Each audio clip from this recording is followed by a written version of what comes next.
This is the newsroom for Wednesday, January 13, 2021. We're broadcasting to you on E1, Scar TV, NTN, and Tarzi TV in Bartica. In the headlines, a woman who managed to survive after she was crushed by a tree may never walk again. The surgery will help her to sit up, but they're not sure if she'll be able to walk. A young father of one is killed in an accident on the Soos-Dijk-Linden Highway. Over 500 children tested positive for COVID-19 since Guyana detected its first case in March last year.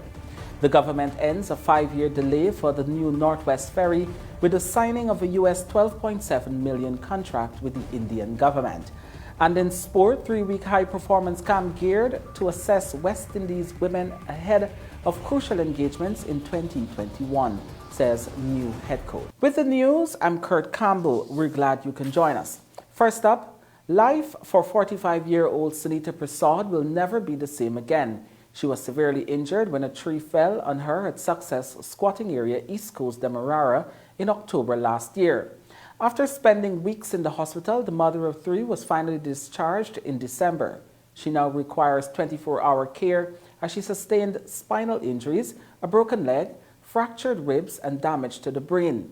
While unable to breathe on her own and speak, Prasad also faces the possibility of never walking again. The mother remains hopeful that she will return to some form of normalcy.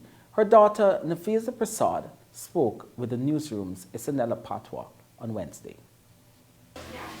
We were sitting under a shed and we heard one crack from the tree and it just fall. 9 persons in all was injured, but my mother, she faced the worst. She was hospitalized for 55 days, which she sustained spinal cord injuries, a broken foot, damage to her brain, internal bleeding, and fractured ribs, but it wasn't that serious with her ribs. The spinal cord was the main injury, and she has this throat, a thing that they put at her throat for her to breathe, because she was not able to breathe on her own, and still she's not able to breathe on her own. And can she walk? No, the doctors at GPHC said that the surgery will help her to sit up, but they're not sure if she'll be able to walk. She went to clinic Monday. They said that they're waiting for the spinal cord to fully heal before they start therapy to see if the therapy will help her to walk.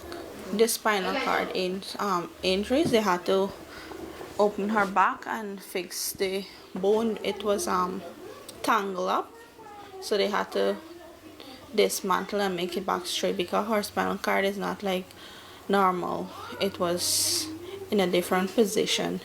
She's not able to speak as her voice can come out. She can talk, but you got to read her lips. And she's eating now, but not much because of the same throat problem. It has been good so far with all the help we have received from everyone so far, and we're thankful for that. But for the government, they have not reached out to us as yet, and we're still receiving support from some people for her, and we're grateful. At the moment, basically, the stuff that she needs is like Pampers and baby wipes and liquid she's drink, like Ensure. When we cook, we try to give her some food, but she don't eat much of it. If she's not able to walk, she will use a wheelchair, but she will have to be laying down all the time, and you have to be looking at her like a baby. How has that been for the family? It has been challenging, but we're trying, and we're thanking everyone that come out and help with us so far, my aunt and everyone else, and everyone is continuing to supporting us, and we're just praying and asking God for her to recover so that she can get back to her daily routines. And I mean, she mightn't be able to do much for herself, but at least if she can walk a little bit, it would be better for the family. We tell you now that the father of one, 31-year-old Uriel Reynolds of Prashad Nagar, Georgetown, was crushed to death when the minibus he was driving was hit from behind by a speeding motor pickup. Reynolds' wife was also inside the minibus. She sustained a fractured right hand. The accident occurred at about 19:15 hours on Tuesday on the Madawini Public Road, Soosdijk-Linden Highway. The newsroom understands that Reynolds was proceeding north along the western road when the pickup, being driven by 47-year-old Wesley Rodney of Linden, was proceeding in the opposite direction. It is alleged that the pickup first collided with a motor car, after which Rodney lost control and ended up crashing into the minibus. Reynolds was picked up in an unconscious state and taken to the Georgetown Public Hospital, where he was pronounced dead on arrival, while his wife was admitted a patient. A total of 537 children between the ages of 0 to 14 have tested positive for COVID-19 since Guyana recorded its first case in March 2020. Minister of Health Dr. Frank Anthony on Wednesday provided a breakdown of the cases and stated that there are no reports of severe illnesses with the children and that the majority of those who tested positive were asymptomatic and have already recovered. Meanwhile, there is no evidence available to immunize children against COVID-19. However, the Pittsburgh vaccine, which was granted emergency authorization, has started clinical trials for children ages 12 to 15, and within 2 months, another trial will begin for ages 12 to 5. In terms of the age categories, from 0 to 5, we have 114 children who have tested positive over the duration since we have started. And between the ages of 5 to 9, we have 176 children. And between the ages of 10 to 14, we have 247 children. So, and again, we haven't had any serious ailments with children. Most of them were asymptomatic and they were monitored at home, and basically they have recovered. As we speak, the Pfizer vaccine, which was given emergency use authorization, and the Moderna vaccine, which was given emergency use authorization, cannot be used to immunize children. Pfizer's vaccine is for persons 16 years and above. And there's similar thing for Moderna vaccines because they are mRNA vaccines. For Pfizer, they have started clinical trials for children between the ages of 15 to 12. And in another 2 months, they'll be starting clinical trials for children between the ages of 12 to 5. Those trials, the first one between 15 to 12, that one has started, but it's not completed, and because there isn't any data, that is why it's not allowed for children to be vaccinated at this time. And of course, the 12 to 5 age group, that trial is yet to be started. I think they will be starting that sometime in April. So as it is right now, this vaccine, there's no vaccine that is available for the immunization of children.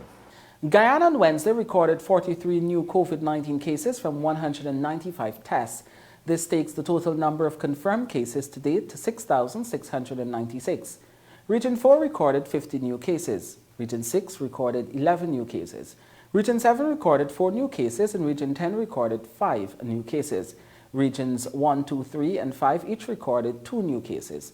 There are 402 patients in home isolation, 57 patients are in institutional isolation, and 4 patients are in the COVID-19 intensive care unit at the Infectious Diseases Hospital. To date, 170 persons have died while 6,063 have recovered. The number of tests done so far is 47,327. Still ahead on the newsroom, the government ends a 5-year delay for the new Northwest Ferry and the signing of a US $12.7 million contract with the Indian government. And Guyana says the culprits of illegal fishing are from neighboring countries. Thank you for staying with us. We tell you now that Guyana anticipates that by 2022, it will have a new modern vessel to ply the Georgetown to Northwest route. But in the meantime, monies will be set aside in the 2021 budget for upgrading of the existing age fleet of vessels belonging to the Transport and Harbors Department. The PPP government on Wednesday ended a 5-year delay in moving the process forward in acquiring a new ferry to ply the Georgetown to Northwest route with the signing of a contract to begin construction of a modern vessel.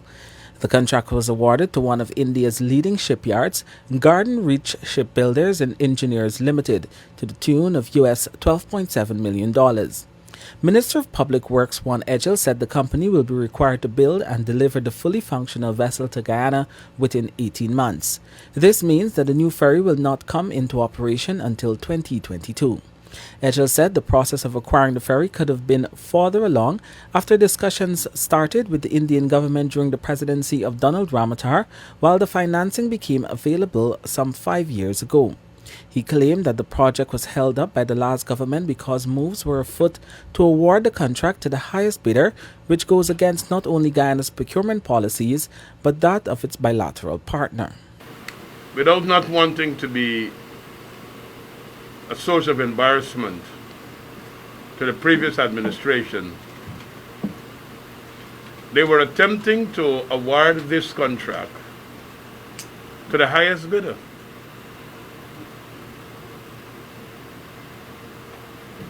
Which was not flying at the procurement levels. He said the new vessel will offer reduced travel time and greater passenger comfort. In the meantime, he said large sums will have to be spent on repairs and maintenance of the MV Kimbia and the entire fleet of aged vessels belonging to the Transport and Harbors Department. While we get the new ferry, we have to keep the Transport and Harbors fleet operational. We'll have to expend some significant sums for dry docking and essential emergency repairs. The MARAD administration, we have to get in new fleets, pilot boats, but we also have to prop up what is there because the deficit as a result of the period of neglect where maintenance was not really being done. The new ferry is to be used in the northwest region as well as southwest region of Guyana up to the interior location of Kokwani in the Berbice River. It will be used as a coastal as well as a river service vessel. Meanwhile, High Commissioner of Guyana to India said he was happy that the project was revived after a long hiatus, reminding that it was part of a larger US $18 million grant and line of credit offered to Guyana by India. This whole project is part of a $18 million grant come line of credit. So out of 18 million, we have a grant of $8 million and a line of credit of $10 million. So out of this $12.733 million being spent for this particular ferry, I think the first $8 million will be taken care of as a grant by the Government of India. So only $4.733 million will be the low line of credit component. The remaining amount out of the $18 million, we are trying to see how best we can work in upgrading the stellings at both the arrival and departure ports. We have got a proposal from the Government of Guyana today, so we plan to take it up with our ministry back home. He was in high praise of the company selected to carry out construction of the vessel, pointing out that it is a prominent shipbuilding company in India under the administrative control of the Ministry of Defense, primarily catering to the shipbuilding requirements of the Indian Navy and the Indian Coast Guard. Guyana is increasing its fight against illegal fishing as part of a broader national agenda to protect the country's resources, which can be found throughout its maritime zones. On Tuesday, Chief of Staff of the Guyana Defense Force, Brigadier Godfrey said illegal fishing continues to take place in Guyana's sea space, a foray that the government takes seriously. Brigadier Best also clarified that the vessels engaged in the illegal activity in Guyana's territory mostly emanate from neighboring countries. He said domestic work is ongoing through an interagency approach to ensure that the issue is dealt with effectively. The vessels that are involved in illegal fishing in our territory, most of them are emanating from our neighboring countries. Issues of illegal fishing in Guyana's water, and we work in Guyana to our interagency approaches and channel to ensure that those issues are dealt with effectively so that we can ensure that our resources in our sea space are not depleted. We've been working with other agencies such as Guyana Fisheries, Guyana Customs and Excise Agency, etc. Guyana has also received international help to go after persons who enter its sea space without permission to carry out fishing activities. On Saturday last, ranks from Guyana's Coast Guard and the United States military began joint exercises offshore Guyana. While there has been no subsequent update on the exercise, it was touted as a major joint activity intended to counter illegal, unregulated and unreported fishing while strengthening relationships for maritime sovereignty and security throughout the region. Guyana on Wednesday said it is willing and ready to deploy the MV Sandaka in a bid to restart the Guyana-Suriname ferry service, but a situation that persists in Suriname has not allowed for an agreement to be reached on a restart date. The two countries had previously agreed at the diplomatic level to restart on December 12, 2020, but that failed to materialize after hundreds of Cuban asylum seekers camped out at Sabotage in Suriname in anticipation to use Guyana as a transshipment point to the United States of America. Although much effort has been made to resolve the issue, the threat remains, and the two countries have not been able to agree at the diplomatic level on a new timeline for the restart of the ferry service, which was suspended since March 2020 due to the coronavirus pandemic. The MV Kanawaima is currently in Paramaribo for dry dock. The head of MARAD and two of our technical people are expected to travel to Suriname. The only difficulty we've been having is because of the COVID restrictions and the things, but they are making preparations. We were researching both air and water travel to get them there to do the inspection. My permanent secretary, who is also the chairman of the management of Kanawaima Ferry Inc., has had his board meetings and been speaking to the Surinamese counterparts. So that is a work that is well advanced. Any new timeline for reopening? That is going to be discussed and determined at a diplomatic level. We had established a date in December. That was shifted because of the Cuban caravan that was assembled at the border and looking for a diplomatic solution of how we deal with that. But just let me say to all the people of Guyana and Suriname, where your news may meet, the Kanawaima Ferry Service, the Ministry of Public Works, with the support of the Transport and Harbors Department, stands willing and ready at any moment to deploy the MV Sandaka to start to provide service between Guyana and Suriname once we could have the agreement between both sides and the resolution to the problem that developed at South Drain. So there is no impediment in opening the crossing as it relates to the boat, because there is a substitute vessel that is available to start working. A young lawyer plans to pursue environmental law as Guyana develops an oil and gas nation, and the Health Ministry is pursuing specialty training for doctors involved in the COVID-19 response. Thank you for staying with us. 23-year-old Jamal Gov't plans to be one of the lawyers Guyana needs at this time. The young man, who was admitted to the bar on Wednesday, believes that environmental lawyers are needed more than ever with Guyana's newfound riches in oil and gas. He spoke with the media outside of the High Court, saying he hopes to secure a job with the Environmental Protection Agency. Isanella Patwa reports. The Last Juror by John Grisham was the inspiration behind the 23-year-old Jamal Govt's move to pursue a career in the legal profession. He was admitted to the bar before Chief Justice Roxanne George in the High Court on Wednesday. He told reporters that he is happy that the journey so far has been successful. His petition to practice law was made out by attorneys Ronald Birch-Smith and Mark Waldron. Duff of Tocqueville, Georgetown, is a Bishop's High School graduate and earned his first degree at the University of Guyana in 2018. In the same year, he began a journey to acquire his Bachelor of Laws from the Hugh Wooding Law School in Trinidad. It all started in high school when I read The Last Juror by John Grisham, and that book really gave me an insight into the legal profession, and from then my passion ensued. According to Duff, he plans to pursue international and environmental law. He believes this field is important with the offshore oil and gas explorations and production. As such, he is hoping to secure a job with the Environmental Protection Agency. I'm very interested in the environment, and as you can see with the new development with Guyana getting oil, that would be an area of concern. Because as much as people specialize in oil and gas, the repercussions from this oil and gas exploration on the environment need to be dealt with. And a good legal profession in that area is important. Duff is the second person in his family to become a lawyer. He said his father, who is a sports editor, and his mother, who works in the banking sector, are both overjoyed. The new lawyer stated that it was challenging to finish his studies during a pandemic, but credited his family's tremendous support to his success. He is also advising others who may want to join the profession to put in the hard work, and it will be worth it.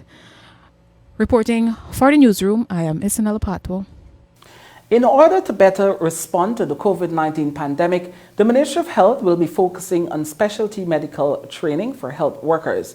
Minister of Health Dr. Frank Anthony, during Wednesday's COVID-19 update, revealed that the training will include how the virus affects persons with diabetes, cardiovascular diseases, and other medical illnesses. The minister further emphasized the importance of recognizing how the virus affects persons with comorbidities at an early stage, and for doctors to be better equipped with the relevant knowledge and skills to treat such patients. We did had some exposure, so to speak, about new things that are occurring with the virus. So a number of our the senior staff of the ministry yesterday participated in a WHO meeting where we are looking at the different mutations of the virus, and I think now we are pretty much aware of the types of mutation that this virus has undergone and the various strains that are right now circulating globally, and some of the things that we have to look out for, and perhaps the consequences of these new strains that are circulating. So some of our staff was updated with that because they were on the call with the scientists from the WHO. We've also had some specific training discussions with SAGE, this is the Global Scientific Organization, experts, dealing with a range of issues pertaining to COVID-19. This include vaccination and efficacies of vaccine and immunity protection, a whole range of issues. In addition to that, we ourselves are crafting new programs, as I said. So we'll be doing new programs for medical doctors who are involved in the direct treatment of COVID-19 patients. And since the disease affects almost every organ of the body, we are looking at specialized sessions dealing with how COVID maybe affect persons with diabetes, how COVID would affect people with cardiovascular diseases. So almost every speciality, COVID would affect persons in different ways, and therefore we need to recognize it early and be able to treat patients accordingly. So you will see a number of training programs along those lines being rolled out during the year. In addition to that, other workers, nurses, other ancillary staff, we also would be training them. And of course, one of the kind of routine training that we have all the time is infection control. The Guyana Water Incorporated has reduced its debt to suppliers from $800 million to $260 million between September to December 2020. The company credits this accomplishment to robust revenue collection and prudent management. Chief Executive Officer of the Guyana Water Incorporated, Sheikh Bash, is reporting that the utility company has managed to pay off more than half of its debt in less than 4 months. This means that the company is now in good standing with its creditors and is able to procure much needed materials to conduct its work in a timely manner, the CEO said. Bash said these debts were incurred during the period 2017 to 2019. This was indeed a big achievement. Many suppliers have been paid. We still have some outstanding current year debt, which is the year 2020. So this is really a good achievement, and we are now back in good standing with our suppliers out there. Mr. Bash said when he took up his appointment in September, in addition to being heavily indebted, GWI also had a bank overdraft of an undisclosed sum at one of the commercial banks.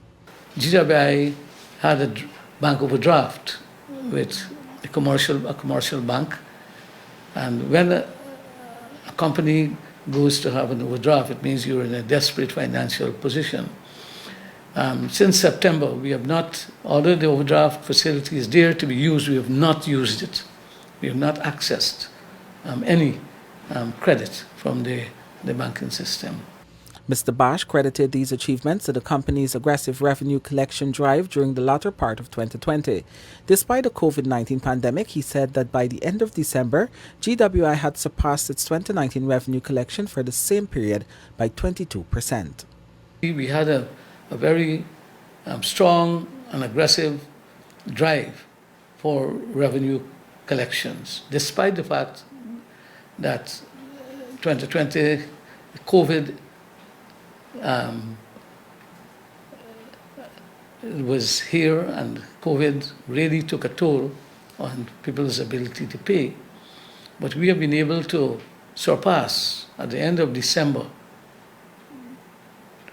2020, we surpassed the revenue collections by 22%, a 22% increase in collections. Although the entity's financial position has improved over the last 4 months, there is still room for improvement. Going forward, he said the utility will be focusing on financial prudence, meeting its obligations to its creditors in a timely manner. When the newsroom returns, the financial weather and bridge reports along with sport.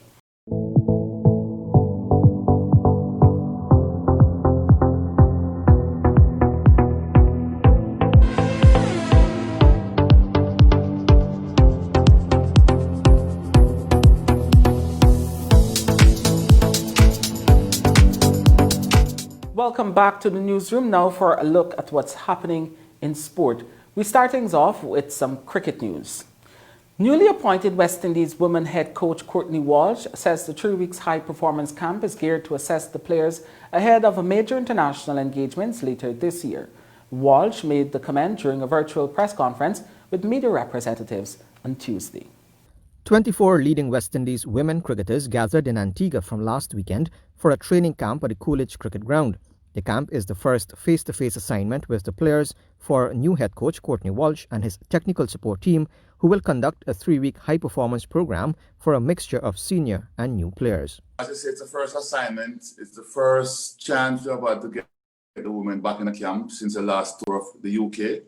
So for me, and it's my first assignment, so it's more of assessing things. So it's an assessment camp for me to sort of have a benchmark as to where the ladies are and where we would like to get them in the next couple of months going forward. But this camp is really crucial, as I say, in assessing, having a look, and also laying down some ground rules that we need to adhere to and to start up progress moving forward. So in a sense, or in a short term or long term, it's really a camp that I'm looking at to set the foundation going forward to in terms of West Indies cricket and women's cricket. And as you know, the sports is evolving, so we want to put a template in place that can be a good guideline for the ladies currently playing now, and hopefully we can get a couple of youngsters coming down the road in a few months' time to start to pick up on the slack of that. Cricket West Indies had been working closely with the Ministry of Health and the Ministry of Sport in Antigua and Barbuda to orchestrate logistics and agree the safety protocols for the commencement and duration of the camp. All players and support staff were tested twice with negative COVID-19 results before their travel to Antigua.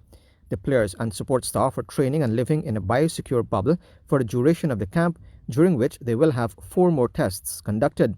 The preparation camp, running from January 9 to February 1, kickstarts the year's activities for the women's team, a feature of which will be the International Cricket Council's Women's World Cup qualifiers due to take place in Sri Lanka in July. Walsh said this camp will help to give a clear idea of the level of work that is needed to get the West Indies women in shape for those qualifiers. I have a very clear idea what I want to do from now. I actually wanted this camp to be from November, based on what I had planned and what I was thinking of doing, but that wasn't the case. So we have to be flexible with, what's going on with the pandemic and stuff like that. We haven't got a lot of time on our hands. I know the qualifiers are June, July. Everybody might say, oh, you have time. But in reality, we haven't got as much time as we probably anticipate or expected. So what I would like from this camp is to put things in place. Hopefully we get the regionals played and then try to get a tour before the qualifiers, so we have some cricket. So that's my plan. That's my hope that, with the pandemic and everything, we can stick to the plans that we've been discussing, because we've been planning from October what to do and how to go about doing it, and to get the ladies up and running. And as you say, the qualifiers are right now the main item on the agenda. We have to go to the qualifiers ready, and we need to do whatever we can under the conditions to ensure that everyone is ready mentally, physically. So, the work is there, but this camp now is to set the foundation, assess, have a look, and get everybody more or less mind geared towards what we have to do and outline the plan and the strategies that we're thinking of going forward. For me, once this camp is done, then, we will go back to the drawing board, do assessment, a program for the players, of everything tailored out as to what we want to do, the requirements and stuff, and then planning forward. If we're fortunate enough to get another camp in place before the qualifiers, would be great. If we can get a tour and do the tour as a camp, fine. That's what we're looking at, the options, whatever options that's available, so we can utilize that. And then in that next period now is when we need to have a lot more stuff fine-tuned. So the planning is in process, but we can confirm a lot of stuff because of what's happening. Coach Walsh is part of an experienced team of qualified coaches, including the former West Indies players Robert Samuels and Corey Collymore, and high performance manager Graham West. Reporting for Newsroom, I'm Avinash Ramzan. We tell you now that the Golan Jaguars players and officials who were last weekend part of fitness sessions have all tested negative for COVID-19. This was confirmed by the Federation on Wednesday. The fitness tests were aimed at providing important information for the coaching staff and will inform individual and squad training regimes in the run-up to the 2022 FIFA World Cup qualifiers in March. The evaluation, conducted over 2 days with different cohorts of players, follows testing of the domestic-based squad and backroom staff for the COVID-19 virus as part of protocols put in place under the UEFA Assist 100-day bounce-back program. The National COVID-19 Task Force has granted permission for training to resume as long as strict measures are in place to defend against the spread of the virus. Guyana has been drawn in Group F with Trinidad and Tobago, St. Kitts and Nevis, Puerto Rico and the Bahamas for the CONCACAF regional qualifiers for the 2022 FIFA World Cup, which takes place in Qatar. The Golan Jaguars will kick off their delayed campaign away against Trinidad and Tobago on March 25. The winner of the group will proceed to the second of 3 qualification rounds.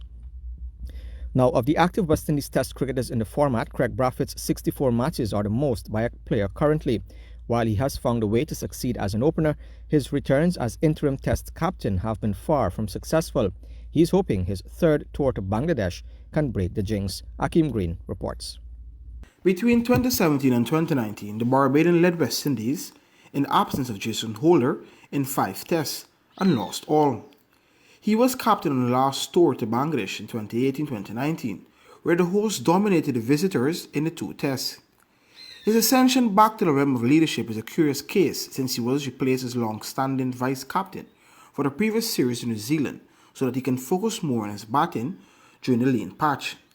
With COVID-19 concerns prompting several of the senior pros not to tour, Brathwaite becomes West Indies' go-to man again, and this time he wants to make it count in the win column. Leading the team, you want to win. So I wouldn't say it isn't. But, my role here, I just want to lead from the front, both as a captain and, with the back. And yeah, obviously it'd be great to get that win. But, we gotta start, hour by hour. We can't think too far ahead. we obviously got to plan first, and then we got to go and execute. So then once we take it step by step, the end result will take care of itself. So, yes, I'm looking forward to getting that first win, but it's steps to get there. So I think once we take those steps and put in the work initially, I know that this team will do well here. The dogged opener, whose greatest attribute on the field is patience, is far from the vociferous characters on the field, and said it is something he will look to address in his style of leadership. I always speak to players. I don't think nothing much will change. Obviously, as captain, you're obviously going to speak more. So naturally that will happen as a leader. But I still see myself as a leader. Despite I'm not captain. But no, I still think we have some senior players around that that could still give guidance. But from my point of view, I'm looking to lead, and obviously as a captain, as I said, you will initially have to say a lot more. And majority of guys, played on 19 with the guys, and I played a lot of cricket with most of the guys. So it won't be nothing that I'm not familiar with speaking to them. But I look forward to it. As I said, with this team, I know it's a good team, so I really look forward to the challenge and to leading. I look forward to that. The 28-year-old said he's up for the challenge, noting he will tap into the reservoir of knowledge from regular skipper Jason Holder before the series. Additionally, while the squads have copped names such as second string, the skipper felt it is not a true reflection of the talent, and it is a big opportunity for the players. I know the guys, here are very hungry, so I know they'll do anything, to get success. Obviously, if you get success from a batting point of view, bowling point of view, that will help the team to win. So I know these guys are very hungry, and I could see the opportunity. They will grab it. I see this story. The word for this story is really opportunity. So I know these guys will be raring to go, and and are hungry for that success, and to show the world that they could do the job. They're not just filling a spot, but they could perform and do well for West Indies. Wednesday marked the final day of the 3-day isolation after the entire 38-member contingent returned 2 negative COVID-19 tests after their arrival. Players will begin training on Thursday in the bubble as preparations begin for the first of the 3 one-day internationals, which start on January 20th. The first of 2 tests start on February 3rd. For the newsroom, Akim Green. We tell you now that West Indies spinner Sunil Narine believes that cricket's T10 format could be the best choice for inclusion at the Olympic Games, as it is even more exciting than the T20 version. Cricket has not been played at the Olympic Games since the 1900s, where Britain and France were the only 2 teams that participated. There have, however, been numerous discussions geared towards reviving the sport at the Games in recent years, with T20 cricket identified as the best format. Narine, however, believes that T10 cricket could also be a consideration. The 10-over format of the sport was introduced in the United Arab Emirates in 2017. It is, however, yet to be widely adopted. And the Australia coach Justin Langer has described media criticism of Steve Smith as rubbish after the batsman faced accusations of gamesmanship in the wake of the 3rd test against India. Smith has been under scrutiny after video footage from the stump camera in Sydney showed him dragging his boot across the batting crease as Australia tried to bowl India out on day 5. Former players accused him of trying to erase Rishabh Pant's guard, but Smith said he was just marking centre, as he would normally do if he was batting. Langer refuted any suggestion that Smith was seeking an advantage. He said, and I quote, "Absolute load of rubbish. If anyone knows Steve Smith, he's a bit quirky, and we have all laughed about it for the past couple of years. Anyone who suggests for 1 millisecond he was trying to do something untoward, they are way out of line." End quote. And with that, we've come to the end of the news for this evening. My name is Avinash Ramzan. Thanks for watching.